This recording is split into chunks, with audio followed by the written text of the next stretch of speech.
Assalamualaikum warahmatullahi wabarakatuh. Salam, Om Swastiastu. nama budaya. Salam kebajikan.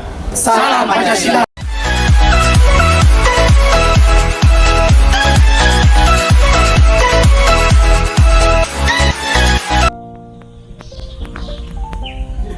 Pada Pancasila yang ketiga disebutkan Persatuan Indonesia. Secara sederhana dapat diartikan sebagai bersatunya keanekaragaman di Indonesia.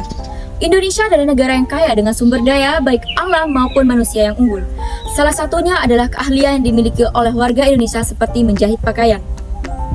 Akan tetapi Indonesia masih melakukan kegiatan impor pakaian dari luar negeri. Pakaian impor di Indonesia terbesar berasal dari Cina.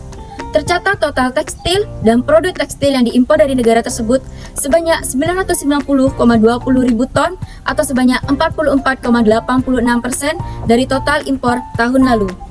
Impor adalah proses memasukkan barang atau jasa dari luar negeri ke dalam suatu negara. Impor dilakukan kegiatan barang atau jasa yang dibutuhkan tidak dapat diproduksi atau diperoleh dengan mudah di dalam negeri, atau ketika harga barang atau jasa yang diimpor lebih murah daripada harga barang atau jasa yang diproduksi di dalam negeri tersebut. Proses impor melibatkan berbagai aspek seperti perizinan, bea masuk, dan inspeksi kesehatan dan keamanan oleh pihak berwenang di negara tujuan.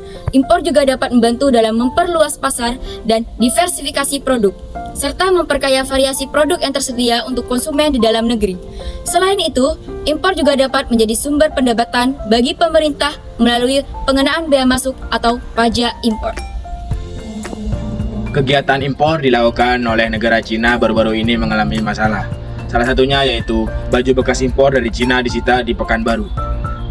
Menteri Perdagangan sebut nilai 10 miliar. Berdasarkan keterangan dari pemilik barang impor bekas, produk tersebut diperoleh dari supplier di Batam ke Kepulauan Riau. Tercantum nama importir PT Kaskosi di Batam dan barang bekas berasal dari Cina. Nilainya 10 miliar. Ungkap Zulhas kepada wartawan saat memusnahkan barang impor bekas di Terminal Payung Sekaki, Pekanbaru, Jumat tanggal 17 Maret 2023. Zulhas menjelaskan penindakan barang impor bekas ini sebagai respon dan salah satunya tanggung jawab Kementerian Perdagangan atas semakin maraknya perdagangan pakaian, tas, sepatu bekas impor yang tidak sesuai ketentuan. Hal ini merupakan tidak lanjut pengawasan terhadap perdagangan dan impor pakaian bekas yang kami lakukan secara berlanjutan, kata Zulhas. Dia menekankan perumusan ini merupakan salah satu bentuk komitmen Kemendak dalam proses pengawasan dan penegakan hukum terkait pelanggaran di bidang perdagangan dan melindungi konsumen.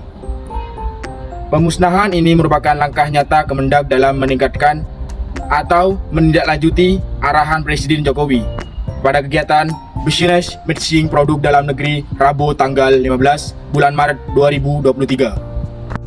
Di negara berkembang seperti Indonesia, impor pakaian bekas juga memberi dampak negatif terhadap UKM yang memproduksi pakaian baru. Konsumen cenderung memilih pakaian bekas karena harga yang lebih terjangkau, sehingga UKM kesulitan bersaing dengan harga yang lebih murah.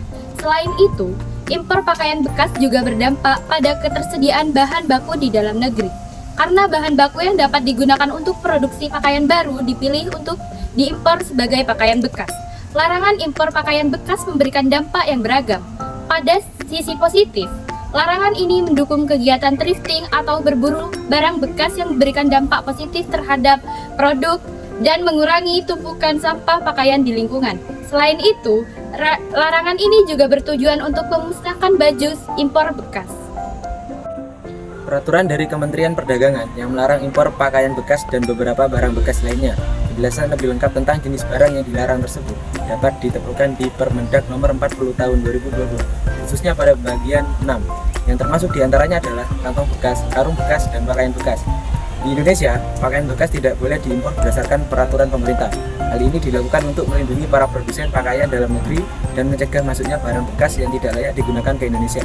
Jika ada pelaku usaha yang melanggar aturan ini, mereka dapat dihukum dengan pidana penjara maksimal 5 tahun dan denda hingga 2 miliar rupiah, sesuai dengan ketentuan dalam Undang-Undang tentang Perlindungan Konsumen dan Impor Barang. Berikut adalah peraturan yang jelas tentang larangan impor pakaian bekas atau thrifting.